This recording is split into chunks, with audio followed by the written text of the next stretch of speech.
कोई आ जाएंगे, ज्वाइन कर लेंगे।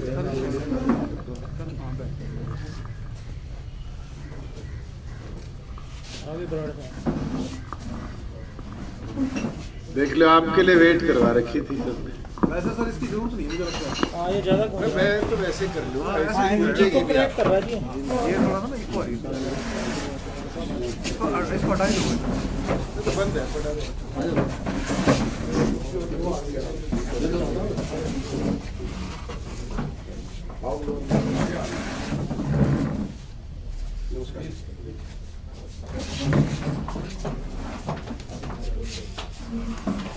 पहले तो आप सबको दीपावली की बहुत बहुत शुभकामनाएं।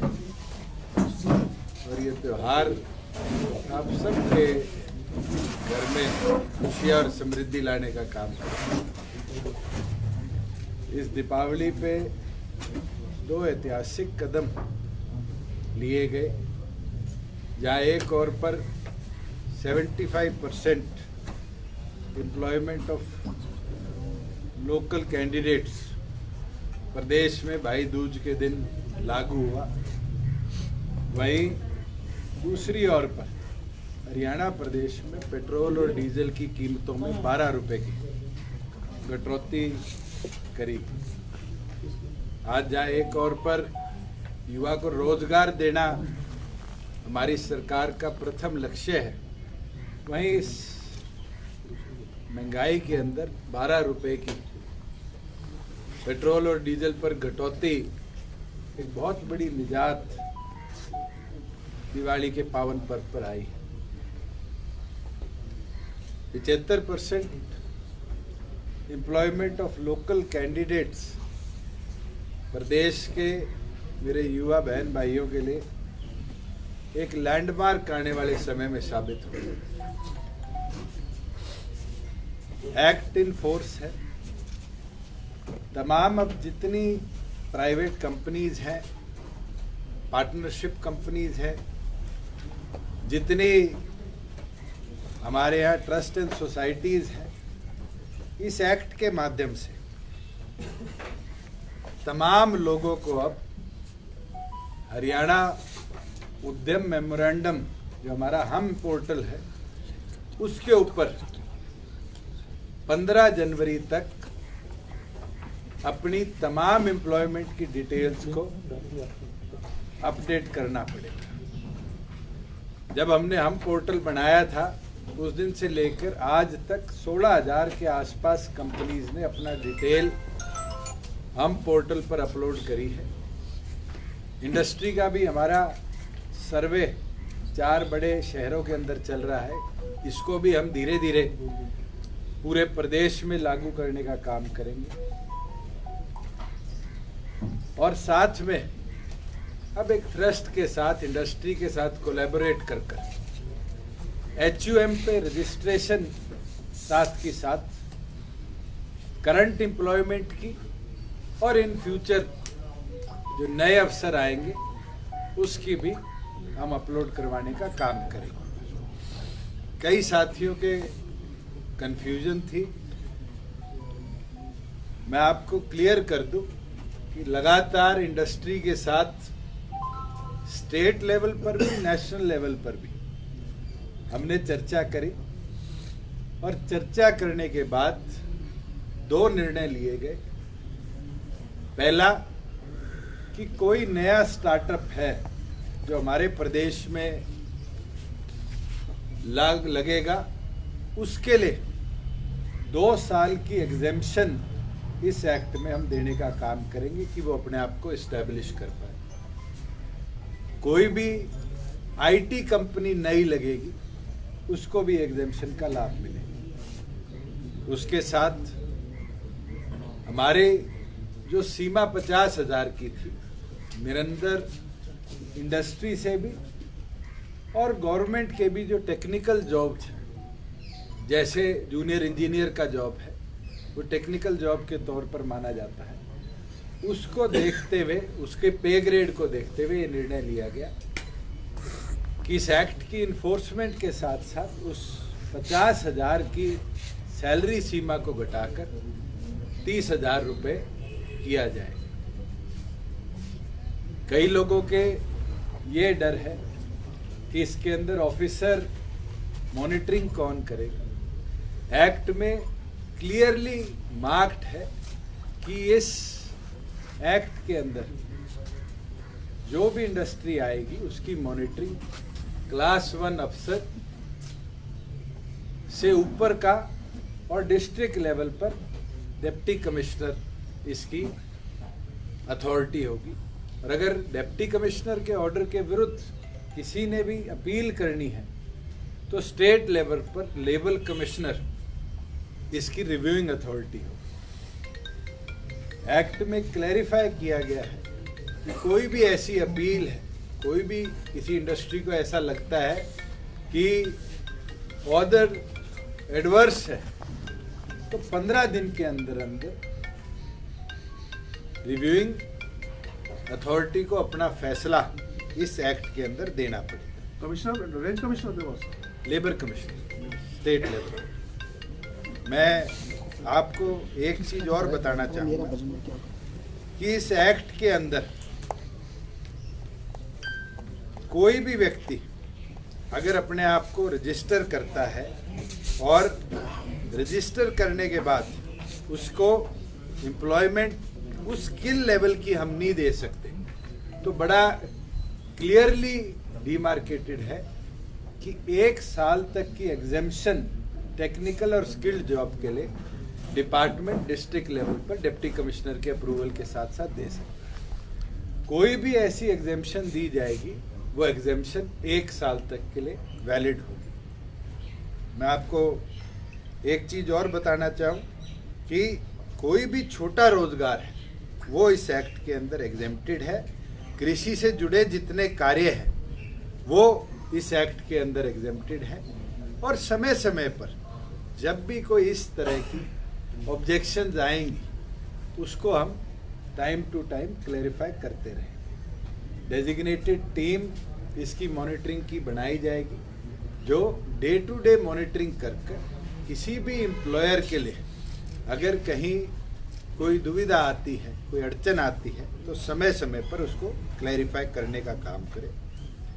साथ में जहाँ एम्प्लॉयज की बात है, निरंतर स्किल विभाग, रोजगार विभाग, हायर एजुकेशन और जितने हमारे ITIs, पॉलिटेक्निक्स हैं, इनको अब डे टू डे कोलैबोरेशन के साथ हम अपग्रेड करने का काम करेंगे, जिससे जो प्रदेश में स्किल सेट है उसको भी टाइमली हम और इम्प्रूव कर पाए और एक्सेल करा पाए कि क्वालिटी एम्प्लॉयर को क्वालिटी एम्प्लॉय समय समय पर हम प्रदेश में दे पाए। कई लोगों के लिए ये सवाल भी था जिसको हमने कई बार पहले भी क्लैरिफाई किया है कि लोकल एम्प्लॉय किसको कहा जाएगा। पिछले महीनों में सरकार द्वारा निर्णय लिया गया है कि प्रदेश में जो भी व्यक्ति 5 साल से ज्यादा से रह रहा है उसका हरियाणा प्रदेश का डोमिसाइल बनेगा और वो तमाम लोग इसके अंदर कवर होंगे, जिससे जो लोग हमारे यहाँ पर आए हैं, रह रहे हैं, उनको भी 5 साल के बाद बराबर हिस्सेदारी इसके अंदर मिलेगी। कई लोगों के ये डर है कि जी हमारा रोजगार छिन जाएगा। इस एक्ट में क्लियर प्रोविजन है कि एम्प्लॉयर द्वारा हम पोर्टल पर जिसको भी एम्प्लॉय दिखाया गया है, चाहे वो कॉन्ट्रैक्चुअल हो चाहे वो परमानेंट हो, अगर उसको वो रिटेन करता है तो वो उसकी एग्जिस्टिंग एम्प्लॉयमेंट के तौर पर ही गिना जाएगा, ना कि नई एम्प्लॉयमेंट के तौर। अगर हरियाणा के किसी प्लांट से दूसरे प्लांट में कोई एम्प्लॉय ट्रांसफर होता है तो वो भी इस एक्ट के अंदर ऑलरेडी एग्जिस्टिंग एम्प्लॉय के तौर पर काउंट होगा।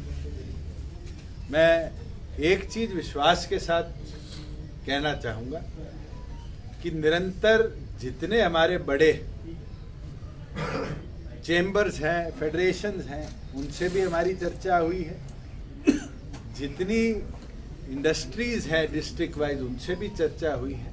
और उन सब से चर्चा के बाद हमने एक्ट को विधानसभा में ले जाने का काम किया था और एक्ट के इम्प्लीमेंटेशन के बाद जहां उनके और संशय थे उसको भी हमने समय के साथ हटाने का काम किया है और निरंतर हमारा प्रयास है कि हम बड़े तरीके से हमारे जो युवा पढ़े लिखे बहन और भाई प्रदेश के हैं मेरे, उनके हाथ में सक्षम अच्छा रोजगार देने का काम करें। साथ में अब हम आने वाले दिनों में एमएसएमई के लिए एक योजना लेकर आएंगे जहां ब्लॉक लेवल पर छोटे एमएसएमई इंडस्ट्रियल पार्क हम लगाएं, जिसमें ज़्यादा से ज़्यादा लोकल प्रोडक्शन भी बढ़े, लोकल एम्प्लॉयमेंट भी हो और हरियाणा की चीज को हम हरियाणा से बाहर भेजने का मौका दें। हमने अफ्रीका के 14 देशों के साथ पहला देश का स्टेट टू कंट्रीज कॉन्क्लेव किया और कामयाब रहा, जहां अफ्रीका सब कॉन्टिनेंट के कई देशों ने ये चाह दिखाई है कि हरियाणा के लोग वहाँ कृषि क्षेत्र में इन्वेस्ट करें, इंडस्ट्री में इन्वेस्ट करें और ये अवसर मिले हमारे प्रदेश के लोगों का कि वो दूसरे देशों में भी जाकर रोजगार के संसाधन बनाने का काम करें। एक, क्योंकि प्रोक्योरमेंट साथ की साथ चल रही है, हमने दिवाली से लेकर कल तक प्रोक्योरमेंट को रोक लगाई थी। पिछले वर्ष 2 नवंबर तक हमारे प्रदेश में 50,30,000 मेट्रिक टन पैडी की प्रोक्योरमेंट हुई। हमने इस साल मंडी व्यवस्था भी, किसान को बुलाने की व्यवस्था भी साथ की साथ और बेहतरीन बनाने का काम किया और उसका नतीजा है कि पिछले साल से भी 1.25 लाख मेट्रिक टन ज्यादा 51,50,000 मेट्रिक टन 2 नवंबर तक हमारे पास आई है। हमने सारे डिप्टी कमिश्नर से रिकॉर्ड मंगवाया है। आज से प्रोक्योरमेंट दोबारा शुरू होगी और हमारा टारगेट है कि 15 नवंबर तक हरियाणा प्रदेश के तमाम जो हमारे 16 जिले जहां पैडी की प्रोक्योरमेंट होती है उसके अंदर हम किसान के एक एक दाने को प्रोक्योर कर उसकी भी पूरी भरपाई पैसे की उसके खाते में कर दे। मैं आपके साथ साझा करता हूं कि हमारी एजेंसीज ने अब तक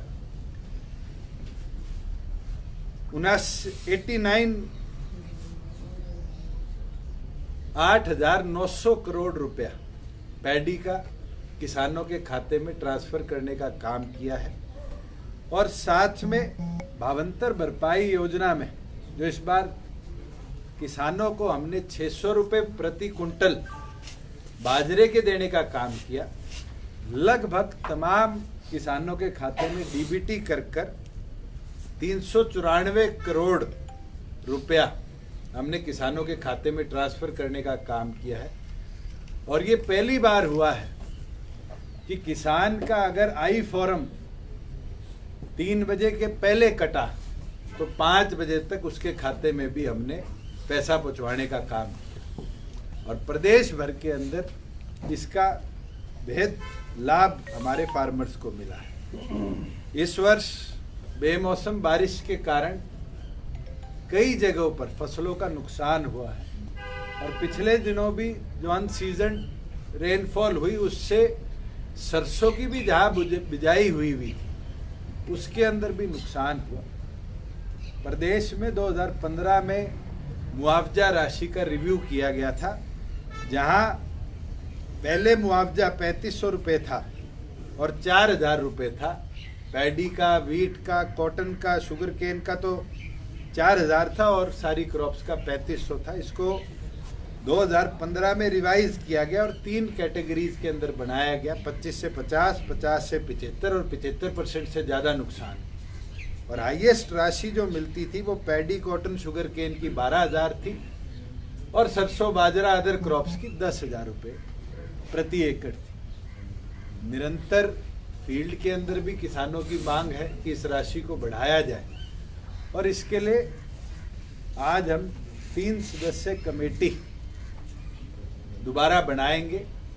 एमएसपी को देखते हुए, किसान की लागत को देखते हुए और प्रदेशों में कहाँ कहाँ हमारे से अगर कोई मैचिंग है उसको देखते हुए मुआवजा राशि को चाहे हमें 15,000 16,000 जितना भी बढ़ाना पड़े, अगर किसी किसान की फसल को नुकसान होता है तो इसको with in a weeks time हम इंक्रीज कर जो अब फसलों के नुकसान हुआ है उसका लाभ किसान को देने का पूरी तौर पर काम करेंगे। हमारा तो ये प्रयास है कि कृषि क्षेत्र में जितने हमारे किसान भाई काम करते हैं उनकी फसल की लागत जल्द से जल्द मंडी में उनकी फसल आने के बाद उनके खाते में पहुंचाई जाए कि वो अगली फसल के लिए जो बीज खरीदना है, खाद खरीदनी है, वो समय पर अपनी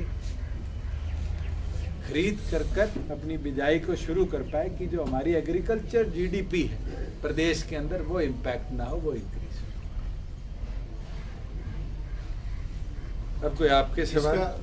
जो आपका जो तमाम हडल्स के बाद ये कानून पास हुआ है, 1 साल का टारगेट क्या लेके चल रहे हैं? आप लोगों ने भी कोई रिसर्च की होगी, कितनी नौकरियां हैं और सीधा डायरेक्ट बेनिफिट हरियाणा वासियों को 2022 तक मिल सकता है?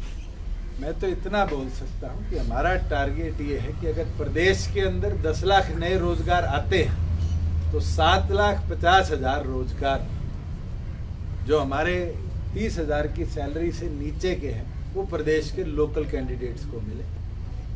टारगेट यही है कि कोई भी रोजगार नया आएगा उसमें 3/4 जो हिस्सेदारी है वो हरियाणा प्रदेश के पढ़े लिखे शिक्षित युवा लड़के और लड़कियों को मिले। सर इंडस्ट्री के लिए कब तक डिसाइड कर लेंगे? आपने कहा सर्वे चल रहा है, लेकिन कितना टाइम लगेगा? नहीं, इंडस्ट्री को खुद रजिस्टर करना पड़ेगा। पैरेलली हमारा भी सर्वे चल रहा है कि कितनी ऐसी इंडस्ट्रीज प्रदेश में है। जैसे फरीदाबाद का सर्वे हुआ, उस सर्वे के अंदर कई ऐसी इंडस्ट्रीज सामने आई जो आज तक कभी रजिस्टर्ड ही नहीं थी, मगर हमने रजिस्टर करवाने का काम किया। अभी यमुनानगर का सर्वे चल रहा है, अभी रोहतक का सर्वे चल रहा है और अम्बाड़ा का सर्वे चल रहा है। और हमारा प्रयास है गुड़गांव के साथ मानेसर, आज हमारा बावल रेवाड़ी का क्षेत्र, आज झज्जर, आज पानीपत, सोनीपत, ये इंडस्ट्रियल हब बन चुके हैं।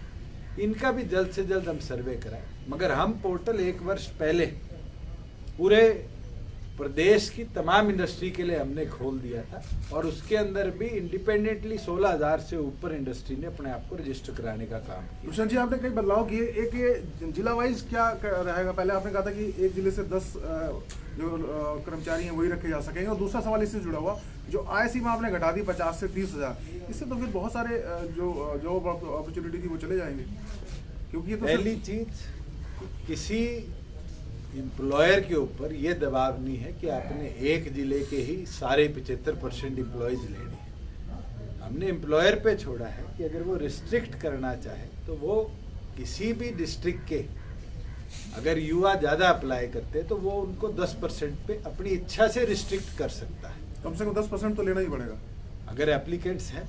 हम तो उम्मीद करते हैं कि 75 नहीं 100% ही लोकल एम्प्लॉयमेंट बनती रहे।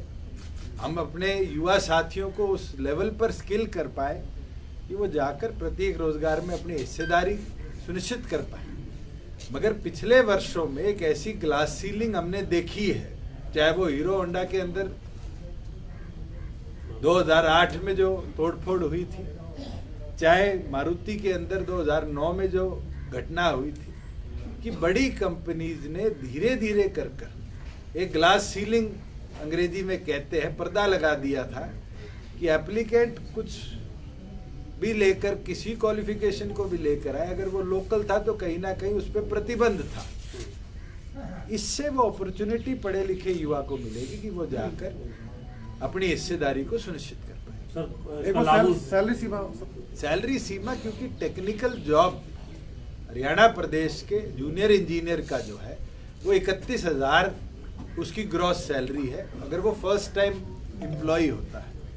आज की मार्केट डिमांड को देखते हुए हमने उससे भी और बड़ी जितनी हमारे इंडस्ट्री है उनसे भी, एमएसएमई से भी चर्चा करते हुए ये किया कि टेक्निकल जॉब्स क्योंकि एक स्पेसिफिक स्किल सेट का है, उसको ओवरऑल एग्जेम्पशन देने की बजाय हम अपने बेसिक पे स्ट्रक्चर को 30,000 पर लेकर आए कि एटलीस्ट जो नॉन टेक्निकल जॉब्स जैसे आपके क्लर्क का है, स्टेनोग्राफर का है, कंप्यूटर ऑपरेटर का है, हर इस प्रकार के जॉब में हम अपने कैंडिडेट्स को 3/4 एम्प्लॉयमेंट में अपॉर्चुनिटी दिलवाना। दुष्यंत जी, 3 सदस्यीय कमेटी जो का गठन कर रहे हैं आप, उसमें कौन कौन से सदस्य होंगे? हमारे FCRs होंगे जो डिस्ट्रिक्ट लेवल की रिपोर्ट को रिव्यू करके अपना।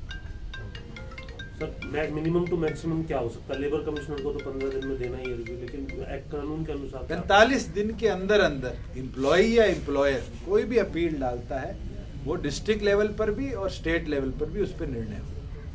30 डेज डिस्ट्रिक्ट लेवल पर और उसके ऊपर 15 दिन स्टेट लेवल पर, कि अगर कहीं भी एम्प्लॉयमेंट होती है, 4 लोग लगे और 2 ही लोकल लिए गए, 3rd क्वालिफाइड था, अगर वो अपील करता है तो डिस्ट्रिक्ट लेवल से लेकर स्टेट लेवल पर 45 दिन में इसका निपटारा। एक सर अलग सवाल है सर, वैट को लेकर के क्लियर, क्योंकि रणदीप सुरजेवाला काफी ट्वीट कर रहे हैं, इतना घटा दिया उतना घटा दिया, कितना हरियाणा ने कितना घटा? सुरजेवाला जी शब्दावली बड़ी अच्छी यूज करते हैं, मगर भूल जाते हैं कि घटाया बढ़ाया हरियाणा प्रदेश में परसेंटेज पे वैट चलता है, और ओवरऑल जब टैक्स डिडक्शन होती है और केंद्र 5 और 10 रुपए करता है, वो 12 रुपए पहुंचता है, तो सिंपल मैथमेटिक्स है कि उसका इम्पैक्ट जो प्रदेश पे आता है, वो आज के दिन जब हमने 12 रुपए को दोनों को बराबर कर कर इशू किया है, तो लगभग 250 करोड़ रुपए हमारे एक्सचेकर पर आया है। मैं 250 करोड़ को पर लीटर मल्टीप्लाई करूं और उसका इम्पैक्ट निकाल कर देखूं, तो फिर 7 रुपए और 2 रुपए ही आता है। वो शायद जब प्रदेश में मंत्री रहे तो कभी उनने एक्साइज नहीं देखा कि उनको ये नंबर्स पता। हमारे यहाँ पर सेंटर की तरह कोई फिक्स ड्यूटी स्ट्रक्चर नहीं है कि केंद्र 2 रुपए 4 रुपए, हम परसेंटाइल पे चलते हैं और हमें परसेंटेज कम करनी पड़ी, चाहे वो 1.8% और 1.6% करनी पड़ी। अगर हमने 1.6 और 1.8% कम करी है तो उसका आमजन को लाभ 7 रुपए और 2 रुपए, जो कि कुल मिलाकर 12 रुपए प्रति लीटर केंद्र और प्रदेश सरकार ने मिलकर लाभ दिया। एक ये कोई, क्योंकि माना जा रहा है कि डीजल पे और भी कोई प्रस्तावित है, स्टेट गवर्नमेंट कर सकती है और भी कमी? आज के दिन तो जो निर्णय केंद्र ने लिया, उसके बाद प्रदेश में हमने तुरंत ये निर्णय लिया कि उसका ज्यादा से ज्यादा लाभ दिया जाए। दुष्यंत जी, एक निर्णय जरूर कैबिनेट में लिया गया था कि जो एविएशन हब हम हिसार में बना रहे हैं उसको बूस्ट दिया जाए, तो एविएशन फ्यूल पर या एविएशन संबंधित किसी भी यूटिलाइजेशन के फ्यूल पर, जो कि चाहे वो एविएशन स्पोर्ट्स के लिए यूटिलाइज होता हो, चाहे वो MRI के लिए यूटिलाइज होता हो, चाहे हमारी कमर्शियल एक्टिविटी के लिए यूटिलाइज होता हो, उसकी जरूर हमने वैट का जो स्ट्रक्चर था, क्योंकि हमारे बड़ा मिनिमम यूटिलाइजेशन थी, क्योंकि प्रदेश का स्वयं खुद का कोई एयरपोर्ट अभी तक एग्जिस्ट नहीं करता। हमारे रनवेज तो हैं, हिसार हमारा पहला हब बनेगा, तो उसको एक बूस्ट मिले, उसको हमने 21% से घटाकर 1% पे लाने का काम किया कि नए लोग हरियाणा की तरफ देखें और हरियाणा में इन्वेस्ट करें। सर, एक खाद को बाई-इलेक्शन लेकर हुआ, एक सवाल है कि दुष्यंत जी, खाद की जो जिस तरह से DAP को लेकर तमाम जो सवाल उठे, सरकार की तरफ से दावे तो बहुत किए जा रहे हैं, लेकिन सिचुएशन उस हिसाब से सुधर नहीं पा रही। खाद सर, इसी से जुड़ा सवाल सर, ये आज ही कुछ देर पहले ही फतेहाबाद में किसानों ने रोड जाम कर दिया और सरकार लगातार कह रही है खाद की कोई कमी नहीं है। मैं आपको एक चीज जरूर स्पष्ट करना चाहूंगा, खाद की कमी कोई पहली बार नहीं आई। खाद की कमी ना आज के दिन प्रदेश में है। ऐसे जिलों के अंदर खाद हमने प्रायोरिटी पे भेजी जहाँ सरसों की बुआई हो, जो कि हमारे 8 जिले हैं। और क्योंकि वीट की सोइंग जो है, बिजाई जो है, वो अब शुरू होगी। अगेती की तो जरूर लोगों ने कर दी, मगर पिछेती तो पंजाब में तो दिसंबर मिड तक भी चलती है। उसको देखते हुए हमने बैलेंस किया कि प्रायोरिटी उन जिलों में दी जाए जहां मस्टर्ड सोइंग, क्योंकि इस बार बारिश ज्यादा हुई, लोगों ने मस्टर्ड की बुआई भी इस बार प्रायोरिटी पे अर्ली डेज में करी, क्योंकि उनको पानी नहीं लगाना पड़ा। और उसके साथ साथ जहां अगर 1 बैग DAP की जरूरत थी, तो लोगों ने अपनी पूरी क्रॉप में जितना यूटिलाइज होना है उसको स्टॉप करने का, उठाने का काम किया। जिसके बाद जो रैक्स हमारे जींद में डिलीवर होने थे, कैथल में डिलीवर होने थे, उनको हमने उन डिस्ट्रिक्ट्स की ओर डाइवर्ट किया जहां प्रायोरिटी पे डिमांड थी। धीरे धीरे, क्योंकि अब वीट के लिए भी DAP की डिमांड आ रही है, आज हम उन जिलों की ओर भी हमारे रैक्स डाइवर्ट कर रहे हैं। जो शेड्यूल हमने केंद्र को लिखकर दिया था और जब जब डिमांड हमने अप्राइज करी थी, क्योंकि पूरे देश भर के अंदर उनको सप्लाई करनी पड़ती है, जो डिलेज आए थे केंद्र ने उनको भी सुधारने का काम किया है। और मैं मानता हूं कि अगले 2 से 4 दिन के अंदर अंदर जितनी मात्रा में हमें डीएपी की, यूरिया की, एसएसपी की, एनएपी की, जहां जहां डिमांड है उसकी पूरी भरपाई हम कर पाएंगे कि वीट सोइंग के टाइम पे कहीं भी इस तरह की किल्लत हमें देखने को ना मिले। और आपके माध्यम से ये रिक्वेस्ट भी मैं करना चाहूंगा कि जितनी डिमांड आपके आज प्रोडक्शन के लिए दिखती है, उसको फार्मर भी अगर सेग्रीगेट कर परचेज करे तो कहीं ना कहीं ये समस्या से पूरे प्रदेश को निजात। सर जी, बाई इलेक्शन का रिजल्ट आया है अभी, 3 पार्टी आप इकट्ठा थे लेकिन फिर भी अभय चौटाला को हरा नहीं सके। और आज वो जा रहे हैं शपथ लेने ट्रैक्टर पर। जो इलाहाबाद का रिजल्ट आया है, मैं ये मानता हूं कि हमारे तमाम कार्यकर्ताओं, जननायक जनता पार्टी की, भारतीय जनता पार्टी की एक जीत है कि लगभग 60,000 वोट हमारे कैंडिडेट ने वहां लेने का काम किया। और ऐसी स्थिति में जहां लोग किसान आंदोलन की बात करते थे, घुसने ना देने की बात करते थे, हमारे साथियों ने घर घर जाकर वोटों की अपील करी। अगर इम्पैक्ट इसका नेगेटिव होता और ये होता कि हमारा कैंडिडेट कमजोर पड़ा, तो फिर 60 नहीं 6,000 वोटों पे हमारा कैंडिडेट होता या उसकी ड्यूज वो होती। मैं तो इतना जरूर बोलना चाहूंगा कि हमारे साथियों ने बड़ी अच्छे तरीके से मेहनत करी। और जो लोग जीते हैं वो अपनी जीत कैसे बना रहे हैं तो आप सबको पता है।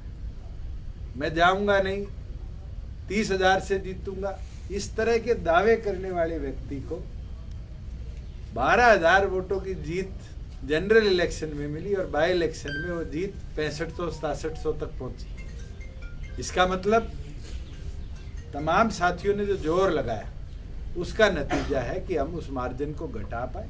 बिल्कुल कांग्रेस को मंथन करना चाहिए। जिस कांग्रेस के इतने बड़ी मात्रा में वोट पिछली बार आए थे, इस बार उसका ड्यूज भी वो नहीं बचा पाई, जमानत जब्त हो।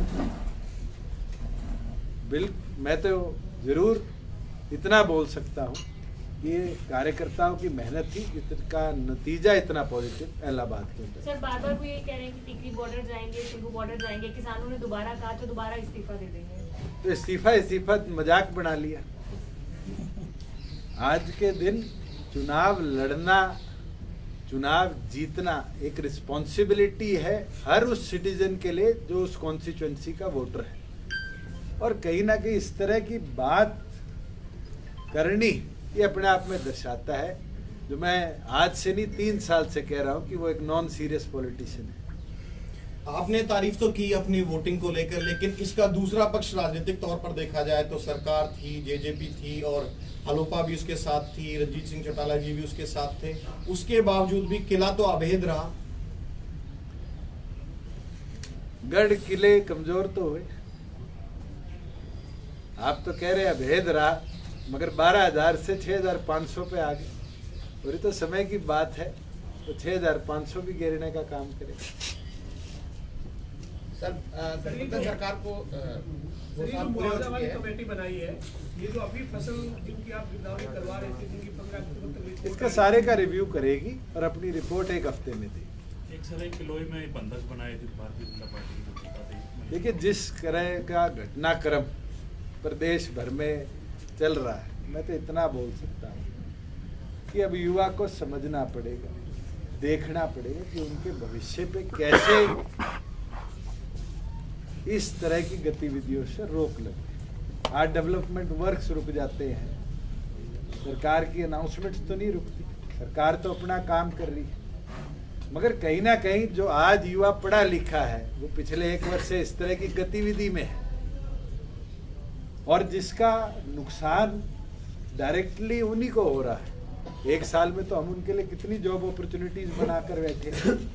अगर वो आकर रोजगार के साधनों में जुड़ना चाहे तो प्रदेश की तरक्की और विकास के अंदर अपनी हिस्सेदारी पूरी तौर पर दे सकते। बीजेपी के एक सांसद का बयान था सर कि आप काट देंगे, उस बयान को आप कैसे देखते हैं राजनीतिक तौर पर? जो बयान दिया गया किस संदर्भ में दिया गया वो तो मुझे पता नहीं, मगर शब्दावली आदमी को खुद बड़ी सोच समझकर चयन करनी पड़ती है। बहुत से प्रदेश में ऐसे नेता आए हैं जिनने ऐसे टिप्पणियां कर अपनी राजनीतिक करियर को खत्म कर लिया है। और पिछले पास्ट में 5 साल में भी बहुत से ऐसे नेता आए और चले गए। आज उनका कोई भी पब्लिक लेवल पर सपोर्ट नहीं है। और ये कोई हरियाणा प्रदेश की बात नहीं है, देश भर के अंदर राजनीतिक व्यक्ति को या आम व्यक्ति को भी अपने जीवन में शब्दावली सोचकर उपयोग करनी है। परवाना जी, सरकार को सर 5 और 2 साल पहले परवाना जी की सुन लो। My dear young friend, I have a specific question about the by-election in the Assam.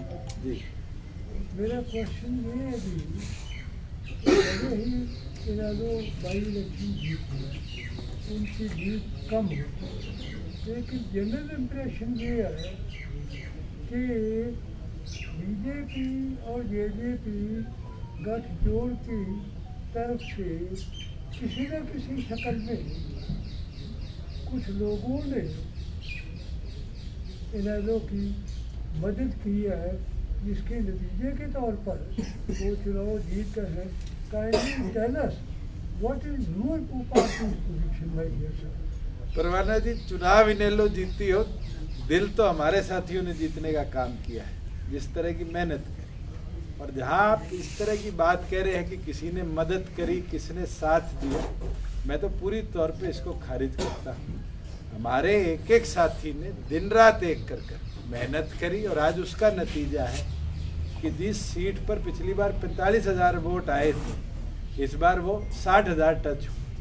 अगर वोट इंक्रीज होता है ऐसे ऐसे गांव में जहां हमारे कैंडिडेट को जाने से रोका जाता था, उन गांव से भी हम जीत कर आते हैं। मैं तो 4 जगह गया और उन चारों जगह हम जीत कर आए। तो ये तो साबित होता है कि जनता का मन से सपोर्ट हमारे पास था और उसी का नतीजा है कि हमें जो वोट मिले, वोट प्रतिशत मिले, उसमें इतनी भारी मात्रा में इजाफा। सही सवाल था।